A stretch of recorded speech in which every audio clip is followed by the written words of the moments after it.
큰 건 준비하는 스폰이 한 분 계신데 만나볼래? 여기 지하에서 작업해서 고압 포스로 저기다 연결하세요.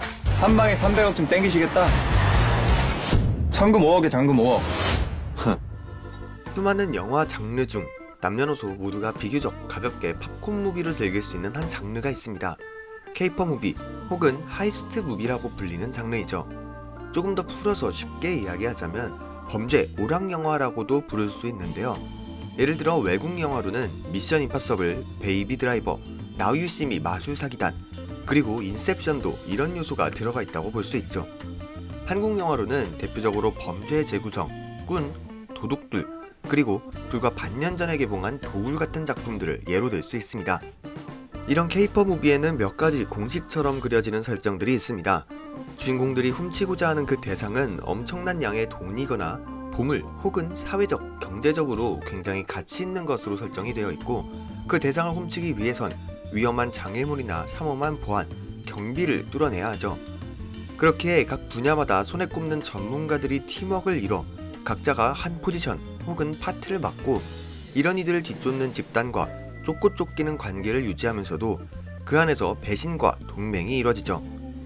이런 내용들을 비교적 가볍고 코믹하게 그려내면 오션스 시리즈 같은 작품이 나오고, 사회적인 메시지를 갖게 된다면 범죄 재구성 같은 작품이 나오는데요.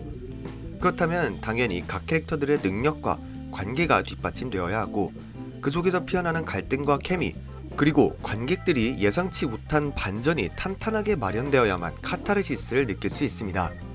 관객들에게 카타르시스를 줄 수 있느냐는 케이팝 무비에 굉장히 중요합니다. 애초에 범죄 영화를 관객들이 보게 되는 이유는 유머일 수도, 혹은 은근한 블랙 코미디, 사회 비판적인 요소, 권선징악일 수도 있지만 결말의 반전에서 느끼는 통쾌한 한방, 혹은 사회의 한 요소를 은유적으로 비판하는 허를 찌르는 한방을 통해 지금의 사회구조에서는 느낄 수 없는 일련의 해소감을 느끼기 위해서죠. 그렇게 범죄 영화임에도 불구하고 결말에서는 나름의 권선징악 형태를 띠는 이유가 그 때문이죠. 하지만 근래의 한국 케이팝 무비, 범죄 오락 영화들은 범죄 재구성이나 타짜 같은 과거의 황금기를 이미 한참 지난 것으로 보입니다. 아니, 솔직히 말하면 앞서 언급한 작품들을 뛰어넘기는커녕 한참 못 미치는 작품들이 꾸준히 나오고 있습니다. 꿈부터 시작해 기술자들, 마스터, 도굴까지. 캐릭터는 획일화되었고 개연성은 무너졌으며 대사는 토씨를 빼면 그대로 답습하고 있다는 느낌까지 들 정도입니다. 주인공은 일단 외모가 훌륭하면서도 능구렁이 같은 매력과 함께 어디에서도 기가 꺾이지 않는 모습을 보이고, 말끝마다 판인이 설계를 운운하며 머릿속에 항상 답을 가지고 있는 것처럼 행동합니다. 해커 혹은 보안 요원들은 항상 키보드를 몇 번 두드리고 눈과 손을 번갈아가며 클로즈업하면 CCTV를 해킹하거나 바이러스를 씹는 것쯤은 금방이며, 팀 안엔 정신적으로 팀을 하나로 뭉치게 해주는 연장자가 속해있죠. 이런 설정으로 보석을 훔치면 도둑들이 되고, 사기꾼을 잡으면 꾼이 되며, 문화재를 훔치면 도굴이 됩니다. 그리고 26일, 이번엔 기름을 훔친다는 조금은 특별해 보이는 소재와 함께 또다시 등장한 케이팝 무비가 있었으니 바로 파이프라인입니다. 한 달 안에 작업 끝내요. 왼쪽으로 10도 더 틀어. 파이프라인은 인생 역전을 꿈꾸는 6명의 도둑꾼들이 땅 아래 송유관을 지나는 기름을 훔쳐 수천억을 훔치려 한다는 범죄 오락 영화인데요. 땅속 아래에 기름을 훔친다는 소재는 확실히 매력적인 소재라고 생각했습니다. 물론 지금은 환경의 문제도 있고 자동차도 전기로 가는 시대가 다가오고 있지만, 여전히 중동 쪽에서 조그마한 분쟁만 일어나도 기름값은 하루가 다르게 가격이 바뀌다 보니 필요 악 같은 자원이기도 하고, 보석이나 보물, 문화재처럼 형태가 있다거나 소모가 비교적 덜한 자원이 아닌 국가적인 단위에서 사용하기에 여전히 막대한 소모가 이뤄지고 있는 자원이다 보니 어떻게 보면 일반 시민들, 관객들에겐 더욱더 와닿고 그 가치를 실감할 수 있게 만드는 좋은 선택으로도 볼 수 있습니다. 비교적 표현과 아이디어에서도 자유로운 웹툰계에서도 19년에 완결된 오일머니가 신선한 소재로 사랑받았던 것을 생각해 볼 때 송유관에서 기름을 훔친다는 설정은 충분히 매력적인 소재였습니다. 하지만 파이프라인은 신선한 재료 위에 뻔한 양념을 곁들여 결국엔 도굴의 후속편 같은 느낌에서 벗어나지 못했습니다. 가만히 보면 둘은 닮은 구석이 한둘이 아닙니다.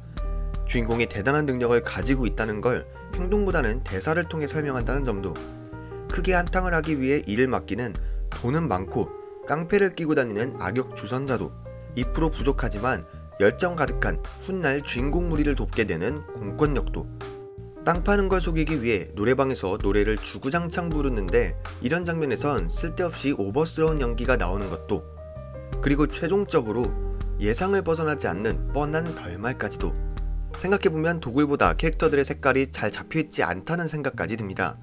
핀도리는 주인공이니까 그 나름의 능력과 상황 판단 능력이 있다고 치더라도 그 외에 다른 캐릭터들은 도저히 무슨 능력이 있는지에 대한 시간을 전혀 할애해주지 않아서 인물들 간의 대사를 통해서만 알 수 있습니다. 이 부분의 문제점을 감독님은 알고 계셨는지 단순히 이런 대사로 변명하죠. 이런 큰일에 아마추어들 데리고 되겠어? 생각해보면 맞는 말입니다. 프로 용접공이라는 접새는 배신을 일삼고 걸핏하면 화만 내고 땅속을 장기판처럼 꿰고 있다는 나과장의 능력은 작품에서 거의 드러나지도 않으며 심지어 심파를 담당합니다. 괴력의 인간 굴착기라는 큰 삽은 조그마한 곡괭이 가지고 땅을 파고 있으니 그 능력을 관객들에게 납득시키기 어렵죠. 거기에 외부의 상황을 알리는 카운터는 제대로 정보 전달을 해주지도 못합니다. 아무리 아마추어라고 해도 땅 파느라 시끄러운 지하에 작은 무전기 하나로 소통한다는 게 과연 맞는 것인지는 잘 모르겠네요. 또한 어긋난 상황을 매듭짓지도 못하니 이 모든 해결을 핀도리가 원톱 체제로 다 떠안게 됩니다. 핀도리가 설계도 하고 땅도 파고 점차 인간적인 면모도 보여주고 일촉즉발의 상황도 잘 마무리 지어버리다 보니 다른 캐릭터들은 죽어버리게 되고 그러다 보니 케미가 사라지면서 인물들 간의 갈등과 배신, 화합과 공감이 안되고 배우들의 연기와 감정선이 조금 과잉되었다는 생각까지 듭니다. 결국 캐릭터의 매력이 반은 먹고 들어가는 케이퍼 무비로서의 첫 단추부터 잘못 끼우게 된 셈이죠. 이틀만 연장해주면 기름 만땅 채워서 300억 벌게 해줄게. 뭐 끝내면 네 목숨은 내 거다. 오케이. 작품의 아쉬운 점은 더 있습니다.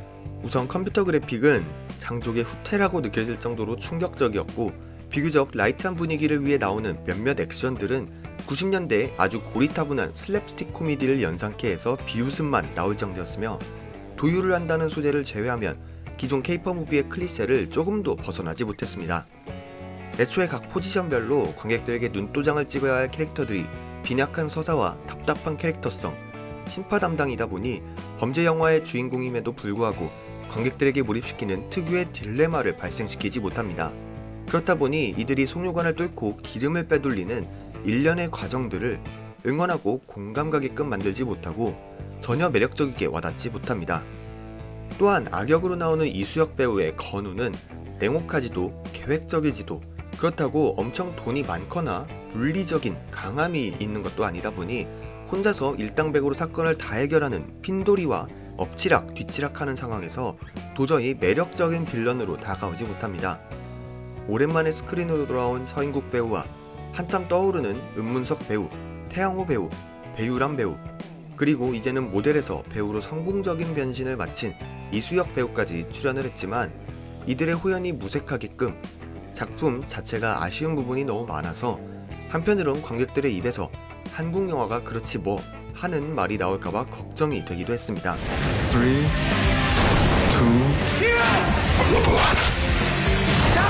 네, 오늘은 5월 26일 개봉한 한국의 범죄 오락영화 파이프라인에 대한 리뷰 영상 준비해보았는데요.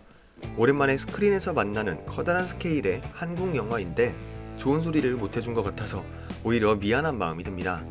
하지만 작품에서 의외로 좋았던 점이 있는데 아니 솔직히 좋았던 점이라고 해야 할지는 모르겠지만 주인공을 포함한 이들이 결국엔 범죄를 저지르는 인물이기에 각자 그에 대한 대가를 받는다는 점, 작품에 거의 유일하게 등장하는 여성 캐릭터 카운터라는 인물을 성적 긴장감을 위해 혹은 러브라인을 위해 소비시키지 않았다는 점은 분명 괜찮은 설정이라고 생각합니다.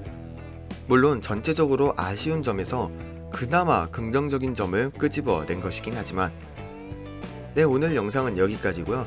저는 다음번에 또 다른 리뷰 영상으로 찾아뵙도록 하겠습니다. 지금까지 영화등대였습니다. 감사합니다.